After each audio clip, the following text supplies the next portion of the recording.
कहते हैं कि अपमान का जवाब तुरंत देना आसान होता है, लेकिन असली जीत तब होती है जब उस अपमान को अपनी सफलता में बदल दिया जाए। आज हम आपको एक ऐसी कहानी सुनाने जा रहे हैं जो इस बात का सबसे बड़ा उदाहरण है। ये कहानी एक ऐसे इंसान की है जिसने दुनिया के सबसे बड़े उद्योगपतियों में शुमार होकर भी कभी हार नहीं मानी। रतन टाटा नाम तो सुना ही होगा। चलिए जानते हैं कि कैसे एक अपमान को अपनी सबसे बड़ी ताकत बनाकर उन्होंने एक बड़ी कंपनी को खरीदने की कहानी लिखी। टाटा सन्स में 100 से भी ज़्यादा कंपनियां आती हैं।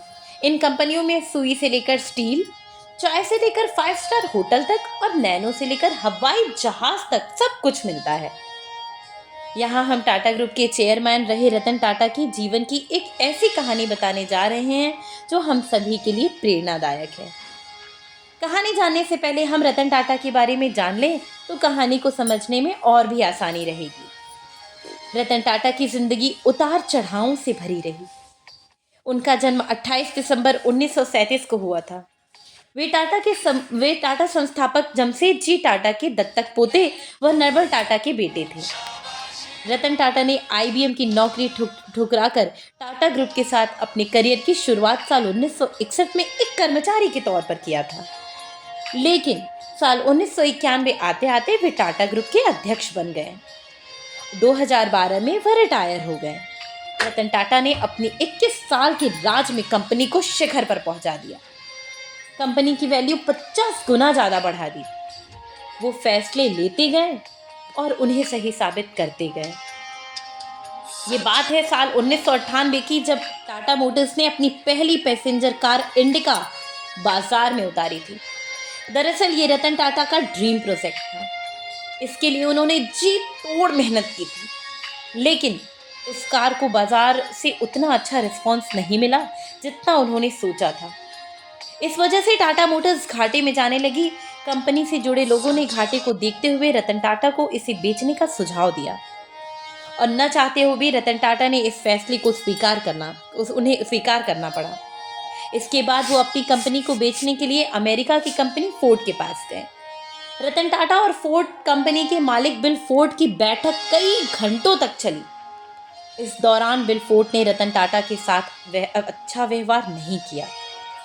कहा कि जिस व्यापार के बारे में आपको जानकारी नहीं है उसमें इतना पैसा क्यों लगा दिया। ये कंपनी खरीदकर हम आप पर एहसान कर रहे हैं। ये शब्द बिल फोर्ड के थे, लेकिन रतन टाटा के दिल और दिमाग पर छप गए। वे वहां से अपमान का घूंट पीकर इस डील को कैंसिल कर चले। बिल फोर्ड का वह अपमानित करने वाला वाक्य उन्हें लगातार बेचैन करता रहा, उनकी रातों की नींद उड़ा दी। बस इसके बाद रतन टाटा ने निश्चय कर लिया कि वो इस कंपनी को किसी को नहीं बेचेंगे और लग गए कंपनी को ऊंचाइयों पर पहुंचाने के काम में। इसके लिए उन्होंने एक रिसर्च टीम तैयार की और बाजार का मन टटोला। इसके बाद की कहानी सभी को पता है कि भारतीय बाजार के साथ साथ विदेशों में भी टाटा इंडिका ने सफलता की ऊंचाइयों को कैसे छुआ। तो वहीं इस घटना के बाद फोर्ड कंपनी का पतन शुरू हो गया। साल 2008 तक आते आते फोर्ड कंपनी का दिवाला होने के कगार पर पहुंच गया। मौके की नज़ाकत को समझते हुए रतन टाटा ने फोर्ड की लग्जरी कार लैंड रोवर और जैगुआर बनाने वाली कंपनी JLR को खरीदने का प्रस्ताव रखा, जिसको फोर्ड ने स्वीकार भी कर लिया। इसके बाद मीटिंग के लिए फोर्ड के अधिकारी भारत आए और बॉम्बे हाउस में मीटिंग फिक्स हुई। इसके बाद ये सौदा लगभग 2.3 अरब डॉलर में हुआ। तब बिल फोर्ड ने रतन टाटा से वही बात दोहराई जो उन्होंने रतन टाटा से कही थी, लेकिन इस बार थोड़ा बदलाव था। उस समय बिल फोर्ड के शब्द थे, आप हमारी कंपनी खरीद कर हम पर बहुत बड़ा एहसान कर रहे हैं। बिल फोर्ड ने कहा, आज JLR टाटा ग्रुप का हिस्सा है और बाजार में बेहतर मुनाफे के साथ आगे बढ़ रहा है।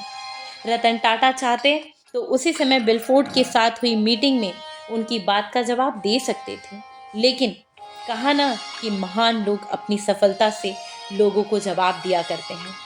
तो ऐसे थे हमारे महान रतन टाटा।